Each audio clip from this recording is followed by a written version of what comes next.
इस कहानी की शुरुआत में हमें लूका नाम के लड़के को दिखाया जाता है जिसे उसके डैड पेंक्रास तलवार चलाना सिखा रहे होते हैं, क्योंकि लूका की मां मांडा को कुछ सालों पहले लार्जिया नाम के इविल जादूगर ने किडनैप कर लिया था। इसलिए पेंक्रास उन्हें बचाने के मिशन पर थे। लूका के डैड बहुत बहादुर योद्धा होते हैं और वो लूका को भी अपनी ही तरह एक बहादुर योद्धा बनाना चाहते हैं। एक दिन जब लूका अपने दोस्त सेबरटूथ टाइगर के साथ खेल रहा होता है जिसका नाम पर्सी था, तभी वहाँ पर एक लड़का आता है जो लूका से एक ऑफ के बारे में पूछता है। लेकिन तभी लूका के डैड उसे सफर पर चलने के लिए बुला लेते हैं और लूका पर्सी को साथ लेकर अपने डैड के साथ कोबा किंगडम में जाने के लिए निकल जाता है, क्योंकि वहाँ के राजा ने उन्हें मिलने बुलाया था। इस सफर के दौरान बहुत सारे राक्षस उन्हें रोकने की कोशिश करते हैं, लेकिन पेंक्रास सभी को मार डालते हैं और काफी दिनों के सफर के बाद वो कोबा किंगडम में पहुँच जाते हैं, जहाँ लूका की राजकुमार हेरी से दोस्ती हो जाती है। और जब वो साथ में खेल रहे होते हैं तभी लार्जिया के दुष्ट राक्षस हेरी को पकड़कर अपने साथ ले जाते हैं। ये सब देखकर लूका अपने डैड को ये सब बताने के लिए महल की तरफ भागता है। फिर पेंक्रास लूका के साथ उस गुफा में पहुंच जाते हैं जहां उन राक्षसों को मारने लगते हैं। लेकिन तभी वहां पर लार्जिया भी आ जाता है जो अपने राक्षसों को मरता हुआ देखकर लूका और हेरी को जादू से अपने पास ले आता है और वो पेंक्रास को लूका को मारने की धमकी देता है, जिससे पेंक्रास को ना चाहते हुए भी हारना पड़ता है और लार्जिया के राक्षस उसे बुरी तरीके से मारने लगते हैं। पेंक्रास इससे बुरी तरीके से इंजर्ड हो जाते हैं, इसीलिए वो मरते मरते अपने बेटे को बताते हैं कि तुम्हारी माँ अभी भी जिंदा है और लार्जिया ने ही तुम्हारी माँ को किडनैप किया था। लूका अपने डैड के मरने की वजह से बहुत दुखी होता है, तो लार्जिया उसे कहता है कि तुम हमेशा के लिए मेरे गुलाम रहोगे। फिर हमें 10 साल बाद का सीन दिखाया जाता है जहाँ लूका अब बड़ा हो चुका है, लेकिन वो हेरी के साथ लार्जिया की जेल में होता है और लूका को कई बार अपने बचपन में बीती घटनाओं के सपने आते रहते हैं। लार्जिया अपने लिए एक महल बनवा रहा होता है जिसके लिए उसने लूका और हेरी की तरह ही बहुत सारे लोगों को किडनैप कर रखा था, जिनसे वो जबरदस्ती काम करवाया करता था। एक दिन लूका और हेरी को एक आदमी बताता है कि मुझे यहाँ से निकलने का रास्ता पता है, क्योंकि जब भी कोई आदमी मर जाता है तो उसे बैरल में भरकर नदी में फेंक दिया जाता है, इसीलिए तुम उस रास्ते से बाहर निकल सकते हो। हेरी को आइडिया बहुत अच्छा लगता है और वो दोनों रात को उस जगह पर आ जाते हैं जहाँ लार्जिया के डीमन मरे हुए लोगों को नदी में फेंका करते थे। लूका और हेरी अपनी बॉडी पर मरे हुए लोगों का मांस लगा लेते हैं ताकि उन्हें कोई पहचान न पाए और वो एक बैरल में छिप जाते हैं, लेकिन वो डीमन उन्हें देख लेते हैं, मगर उनकी बॉडी पर सड़े मांस की वजह से इतनी ज्यादा बदबू आ रही थी कि उन्हें लगता है कि वो दोनों मर चुके हैं, इसीलिए वो उन्हें भी नदी में फेंक देते हैं। इससे वो दोनों खुश होते हैं, लेकिन तभी वहाँ झरने से नीचे गिर जाते हैं, जिससे डीमन उन्हें देख लेते हैं और उन्हें पकड़ने के लिए उनके पीछे पड़ जाते हैं। हेरी और लूका उस बैरल की मदद से वहाँ से भागने लगते हैं, मगर डीमन उनका पीछा नहीं छोड़ते।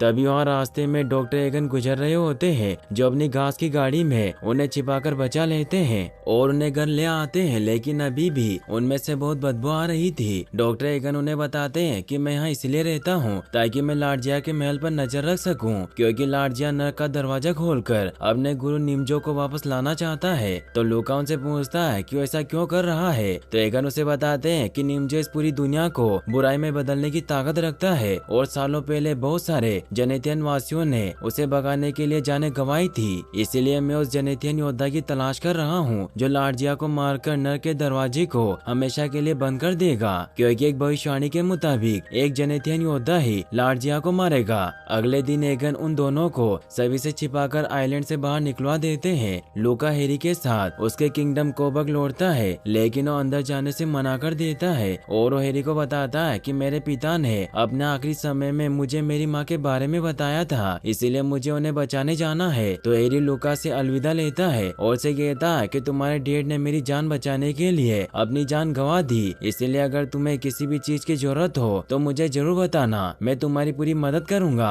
फिर लूका वापस अपनी पुरानी झोपड़ी की तरफ बढ़ने लग जाता है ताकि वहाँ से उसे कुछ पता चल सके। लूका जब अपने घर पहुँचता है तो वहाँ गलती से उससे उसके डैड का सीक्रेट रूम खुल जाता है जहाँ उसके डैड के बहुत सारे रिसर्च का सामान पड़ा होता था। इन्हीं सामानों में से लूका को अपने डैड की एक डायरी मिलती है, जिसे जब वो पढ़ता है तो उसे पता चलता है कि उसकी माँ भी एक जेनेथियन योद्धा थी, इसलिए लार्जिया उसे पकड़कर अपने साथ ले गया, क्योंकि नर्क के द्वार को खोलने के लिए जेनेथियन मंत्र की आवश्यकता है और वो मंत्र सिर्फ मांडा ही जानती थी, इसीलिए मांडा ने खुद को एक शील्ड में बंद कर लिया ताकि लार्जिया उसे मंत्र न जान सके, जिसका मतलब है कि वो अभी भी जिंदा है। साथ ही पेंकराज ने उस डायरी में यह भी लिखा होता है कि मैं लार्जिया को हराने के लिए जेनेथियन स्वॉर्ड और उस जाबाज योद्धा को ढूंढ रहा हूँ जो उस तलवार की मदद से लार्जिया को मारकर नर्क के द्वार को हमेशा के लिए बंद कर देगा। और ने लगता है कि वो जाबाज योद्धा और कोई नहीं बल्कि लूका है, क्योंकि उसकी आंखों का रंग पीला था जो जेनेथियन के लोगों की निशानी होती है। तभी पेंकराज के दोस्त सेंचो भी वहाँ पर आ जाते हैं जो लूका की आंखों से उसे पहचान लेते हैं और उसे जिंदा देखकर बहुत खुश होते हैं। फिर वो लूका को खाना खिलाते हैं और वो लूका को बताते हैं कि तुम्हें ही अपनी माँ को बचाना होगा, जिसके लिए तुम्हें जेनेथियन स्वॉर्ड हासिल करनी होगी क्योंकि तुम ही जेनेथियन हीरो हो। लेकिन लूका को विश्वास नहीं होता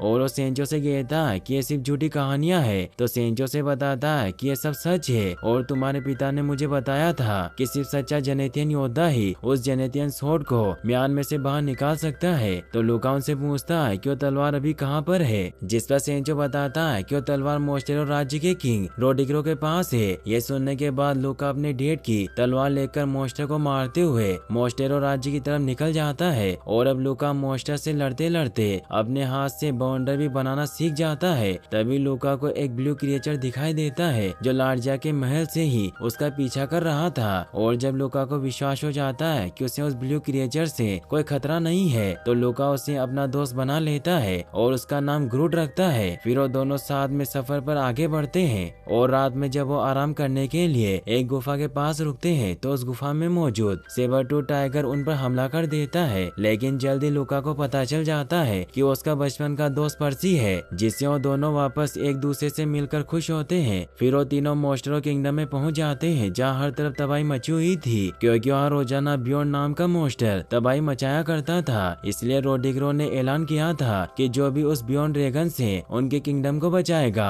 उसकी शादी वो अपनी बेटी से करवा देंगे। लूका महल में जाकर किंग रोडिग्रो से मिलता है और ने भी लूका की पीली आंखें देखकर विश्वास हो जाता है कि वो जेनेथियन योद्धा है जो उस जेनेथियन तलवार को म्यान से बाहर निकाल सकते हैं। और उसे उस रूम में लेकर जाते हैं जहाँ तलवार रखी हुई थी, लेकिन वो देखते हैं कि वो पूरी जगह टूटी हुई है, जिससे वो समझ जाते हैं कि बियॉन्ड मोस्टर उस तलवार को चुरा कर अपने साथ ले गया है। इससे किंग बहुत दुखी होते हैं। लूका को भी कुछ समझ नहीं आता क्योंकि उसे लगता था कि वो बियॉन्ड को नहीं हरा पाएगा। लेकिन जब राजकुमारी नेरा उसके पास आती है और उसे बताती है कि उसे शादी के लिए तैयार है तो लूका इससे बहुत खुश होता है क्योंकि उसे पसंद करता था। इसीलिए अपने दोस्तों के साथ बियॉन्ड को मारने के लिए निकल जाता है, लेकिन बियॉन्ड उस पर हमला कर देता है जिससे वो बहुत बुरी हालत में वापस लौटता है, जहाँ बार में आकर लोगों से खुद को ठीक करने के लिए दवाई मांगने लगता है। तभी एक यंग लेडी अपने मैजिकल सीरम की मदद से उसे फिर से नॉर्मल कर देती है। और जब लूका उस लेडी को देखता है तो उसे पता चलता है कि वो लेडी उसकी बचपन की दोस्त बियंका है, जिससे वो बहुत खुश होता है। फिर बियंका भी बियॉन्ड को मारने के लिए लूका के साथ जाने लगती है। लूका उसे अपने साथ चलने से मना करता है क्योंकि अकेला उसे हराना चाहता था, लेकिन बियंका उसकी बात नहीं सुनती और वो सब उस जगह पर आ जाते हैं जहाँ बियॉन्ड रहा करता था। उन्हें वहाँ जेनेथियन स्वॉर्ड नजर आ जाती है और उस स्वॉर्ड को हासिल करने लगते हैं, लेकिन तभी बियॉन्ड जाग जाता है और उन सभी पर हमला करने लगता है। ये देखकर लूका बियॉन्ड का ध्यान भटकाने लगता है और बियंका मौका पाकर वो तलवार हासिल कर लेती है और वो तलवार लूका को दे देते हैं। लेकिन लूका उस तलवार को म्यान से नहीं निकाल पाता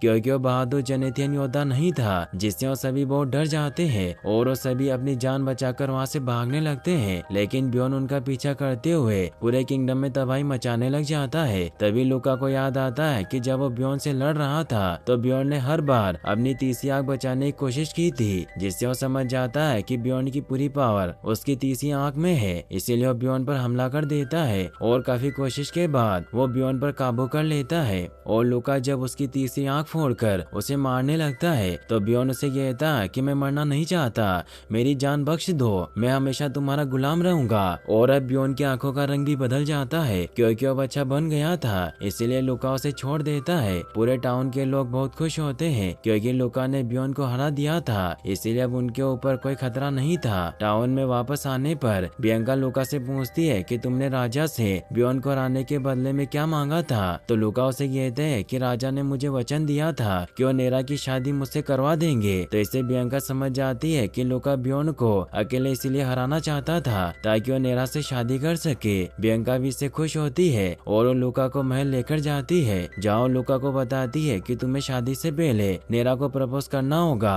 क्योंकि यही हर लड़की का सपना होता है। लेकिन लूका नेरा के के सामने खुलकर बात नहीं कर पा रहा था, इसलिए बियांका उसकी मदद करती है। नेरा इससे खुश हो जाती है। फिर रात को जब लूका वापस बार में सोने के लिए लौटता है तो देखता है कि बियांका ने बहुत ज्यादा ड्रिंक कर रखी है, जिससे उसे कुछ समझ नहीं आता क्योंकि बियांका पहले ऐसी नहीं थी। फिर लूका अपने रूम में जाने लगता है, लेकिन तभी उसके पास एक बूढ़ी जादूगरनी आती है जो लूका को डांटते हुए बताती है कि तुम्हारी जल्दी शादी होने वाली है, लेकिन तुम गलत लड़की को चुन रहे हो, इसलिए तुम्हें दिमाग से नहीं बल्कि दिल से सोचना चाहिए। लेकिन लूका उनकी बात नहीं सुनता तो ओल्ड लेडी लूका को एक मैजिकल सीरम देती है, जिसे जब लूका रात को पीता है तो सपने में खुद को बियांका के साथ देखता है, जिससे अब उसे भी एहसास हो जाता है कि वो दिल से बियांका को चाहता है। इसलिए जब वो बाहर आता है तो बियांका की हालत देखकर समझ जाता है कि बियांका भी उससे प्यार करती है, इसीलिए वो गम में इतनी ज्यादा ड्रिंक करने लगी थी। अगले दिन लूका राजा रोडिग्रो के पास जाता है और उनको जेनेथियन तलवार देते हुए बताता है कि मैं वो योद्धा नहीं हूँ जिसके बारे में भविष्यवाणी हुई थी, और मैं नेरा से शादी नहीं कर सकता क्योंकि मैं दिल से किसी और को प्यार करता हूँ। इससे किंग बहुत गुस्सा होते हैं, लेकिन वो लूका से तलवार नहीं लेते और से कहते हैं कि तुम एक जेनेथियन हो, इसीलिए तुम ही उस जेनेथियन योद्धा को ढूंढ सकते हो, और अगर तुम लार्जिया को मारकर अपनी मोम को वापस लाना चाहते हो तो तुम्हारे इस काम में एक ड्रैगन मदद कर सकता है जो इस समय एक आदमी के रूप में छिपा हुआ है। फिर लूका वापस उस बार में आ जाता है जहाँ बियांका को प्रपोज करता है। लूका के ऐसे अचानक से प्रपोज करने से बियांका पूरी तरह से हैरान होती है, मगर वो लूका से प्यार करती थी इसीलिए वहाँ बोल देती है। लूका बहुत खुश होता है और उस ओल्ड लेडी को थैंक्स कहता है। फिर वो ओल्ड लेडी वहाँ से चली जाती है और हमें पता चलता है कि ओल्ड लेडी और कोई नहीं बल्कि नेरा होती है, जो बियांका और लूका की दोस्ती देखकर समझ गई थी कि वो दोनों एक दूसरे से प्यार करते हैं, इसीलिए उसने लूका को इस बात का एहसास करवाया था। फिर दिखाया जाता है कि लूका और बियांका शादी कर लेते हैं और बहुत ही जल्द उनका एक बेटा पैदा होता है जिसका नाम वो एलुस रखते हैं। एलुस भी एक जेनेथियन होता है क्योंकि उसकी आंखें बिल्कुल लूका की तरह पीली थी। लूका बियांका से कहता है कि तलवार लगातार हिल रही है, इसीलिए अब मुझे जेनेथियन योद्धा को ढूंढने के लिए निकलना होगा क्योंकि मुझे बहुत दिन हो चुके हैं। लेकिन तभी लार्जिया के डीमन उन पर हमला कर देते हैं, जिससे वो सभी गुप्त रास्ते से वहाँ से भागने लगते हैं, लेकिन लार्जिया के सैनिक उन्हें देख लेते हैं इसीलिए उन पर हमला करने लगते हैं। लूका उन डीमन से फाइट करने लगता है। ये देखकर बियांका अपने बेटे एलुस को सेंचो को देखकर लूका की मदद के लिए उन डीमन से लड़ने लग जाते हैं, लेकिन वो डीमन बहुत ज्यादा होते हैं इसीलिए वो बियांका पर हमला करके उसे दूर गिरा देते हैं। तभी एक डीमन लूका पर हमला करके उसे धरती की गहराइयों में फेंक देता है, जिससे उन्हें लगता है कि वो मर गया है, लेकिन वो पत्थर को पकड़कर बच गया था। लार्जिया भी वहाँ पर आ जाता है जो बियांका को पकड़ लेता है। वहीं लूका भी बहुत मुश्किल से खाई से बाहर निकल आता है और जब वो बियांका को लार्जिया के पास देखता है तो लार्जिया पर हमला करने की कोशिश करता है, लेकिन लार्जिया अपनी पावर से उसे पकड़ लेता है और उसे पत्थर की मूर्ति में तब्दील कर देता है। इससे लार्जिया बहुत खुश होता है और फिर वो बियांका को लेकर अपने महल में आ जाता है, जहाँ वो बियांका को बताता है कि तुम भी एक जेनेथियन हो, लेकिन बियांका को उसकी बातों पर विश्वास नहीं होता। तो लार्जिया बियांका को बताता है कि तुम्हारे परिवार ने तुम्हें गोद लिया था, इसीलिए उन्होंने तुम्हारी आंखों पर जादू किया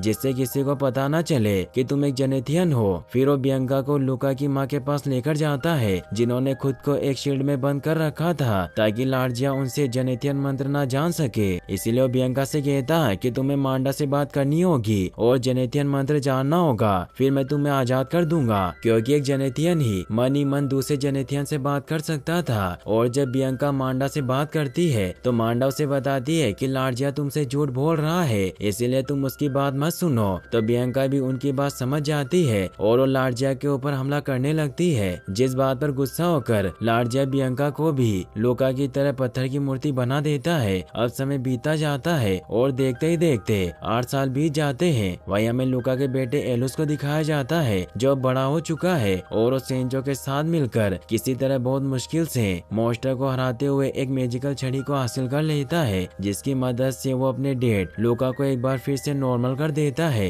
लेकिन जब लूका एलुस को देखता है तो एलुस को पहचान नहीं पाता, लेकिन जब एलुस लूका को बताता है कि उसका बेटा है तो लूका बहुत खुश होता है क्योंकि उसने पूरे 8 साल के बाद अपने बेटे को देखा होता है। तभी वहाँ पर कुछ मॉन्स्टर आ जाते हैं जो उनके ऊपर हमला कर देते हैं, लेकिन एलुस उन्हें बड़ी आसानी से मार देता है क्योंकि वो बहुत अच्छा वॉरियर बन चुका था। इससे लूका बहुत हैरान होता है। तब यहाँ बहुत बड़े बड़े मॉन्स्टर आ जाते हैं जो एलुस पर हमला करके उसकी तलवार दूर गिरा देते हैं। ये देखकर लूका अपने बेटे को जेनेथियन तलवार देता है और एलुस उस तलवार को बड़ी आसानी से उसकी म्याद से निकाल देते हैं, क्योंकि एलुस ही वो बहादुर योद्धा होता है जो उस तलवार को चला सकता था। उस तलवार की पावर इतनी ज्यादा होती है कि वो एक ही वार में 2 मॉन्स्टर को मार देती है। इससे डरकर बाकी के मॉन्स्टर भी वहाँ से भाग जाते हैं। इससे लूका बहुत खुश होता है। फिर वो बियंका और लूका की माँ को बचाने के लिए लार्जिया के किले की तरफ बढ़ने लगते हैं, लेकिन वो देखते हैं कि वहाँ राक्षसों की संख्या काफी ज्यादा होती है और उन्हें किले पर पहुँचने में उस ड्रैगन की मदद चाहिए थी जो इंसानी रूप में लोगों के बीच छिपा हुआ था। इसीलिए वो सभी डॉक्टर एगन के पास पहुँच जाते हैं, जहाँ उन्हें पता चलता है कि जिस ड्रैगन की तलाश में वो एगन के पास आए हैं वो ड्रैगन कोई और नहीं बल्कि खुद एगन है। लेकिन एगन उन्हें बताते हैं कि मेरा मैजिकल ऑर्ब कहीं खो गया था, इसीलिए मैं ड्रैगन में ट्रांसफॉर्म नहीं हो सकता। तो लूका अपने पास रखा हुआ ऑर्ब का एक टुकड़ा उन्हें दिखाता है जो उसे बचपन में मिला था। तो एगन उसे बताते हैं कि नकली है, लेकिन यहाँ से बहुत दूर एक आइलैंड में एक परी रहती है जो तुम्हारी उस ऑर्ब को ढूंढने में मदद कर सकती है, लेकिन वहाँ तुम्हें अकेले जाना होगा क्योंकि सच्चा वॉरियर ही उसके महल में पहुँच सकता है और उसकी एक विश पूरी करती है। तो लूका अकेले ही उस परी की तरफ निकल पड़ता है। रास्ते में लूका को ब्लू क्रिएचर मिलता है जो लूका के साथ जाना चाहता है, इसीलिए लूका उस ब्लू मॉन्स्टर के साथ परी की तरफ निकल पड़ता है। रास्ते में इन्हें कुछ रोबोट्स मिलते हैं जो इनके ऊपर हमला कर देते हैं, लेकिन लूका ब्लू क्रिएचर के साथ किसी तरह वहाँ से निकल जाता है और अब ये लोग परी के पास पहुँच जाते हैं। परी लूका की मदद करने के लिए राजी हो जाती है और वो लूका को एक नकली मैजिकल ऑर्ब देकर उसे उसके बचपन में भेज देती है। इसके बाद हम उसी सीन को देखते हैं जिससे हमने मूवी के स्टार्टिंग में देखा था, यानी कि जो लड़का लूका से मैजिकल ऑर्ब के बारे में पूछ रहा था वो लड़का और कोई नहीं बल्कि फ्यूचर से आया लूका ही था, क्योंकि बचपन में लूका को वो ऑर्ब एक पहाड़ पर मिला था। इसलिए लूका बड़ी चालाकी से नकली ऑर्ब से असली ऑर्ब को एक्सचेंज कर लेता है और अब लूका असली ऑर्ब को लेकर वापस आ जाता है। फिर वो सभी एगन जो कि अब ड्रैगन में ट्रांसफॉर्म हो चुके थे उनके ऊपर बैठकर उस किले में आ जाते हैं जहाँ लार्जिया ने बियंका को पत्थर की मूर्ति बनाकर रखा होता है। एलुस अपने मैजिकल छड़ी की मदद से बियंका को वापस नॉर्मल कर देता है। बियंका अपने बेटे एलुस को देखकर बहुत खुश होती है। बियंका उन्हें बताती है कि लार्जिया ने मांडा को ऊपर पहाड़ पर रखा हुआ है, तो वो सभी एगन पर बैठकर उस पर जाने लगते हैं। तभी लूका को अपनी मॉम की आवाज सुनाई देती है जो लूका को वापस लौट कर जाने को कह रही थी, क्योंकि अब लार्जिया पहले से कहीं ज्यादा ताकतवर बन चुका होता है और अगले ही पल वो अपनी शक्ति की मदद से मांडा का कवच तोड़ देता है। यह देखकर लूका अपने दोस्तों के साथ अपनी मॉम की मदद के लिए उनके पास पहुंच जाता है, लेकिन अपनी मॉम को बचा नहीं पाता और उसकी मॉम की वहीं पर डेथ हो जाती है। अपनी मॉम की मौत से लूका बहुत दुखी होता है। तभी लार्जिया के मॉन्स्टर उनके ऊपर हमला करना शुरू कर देते हैं और अब मॉन्स्टर और लूका की टीम के बीच में एक खतरनाक फाइट होना शुरू हो जाती है। एलुस अपने जेनेथियन तलवार की मदद से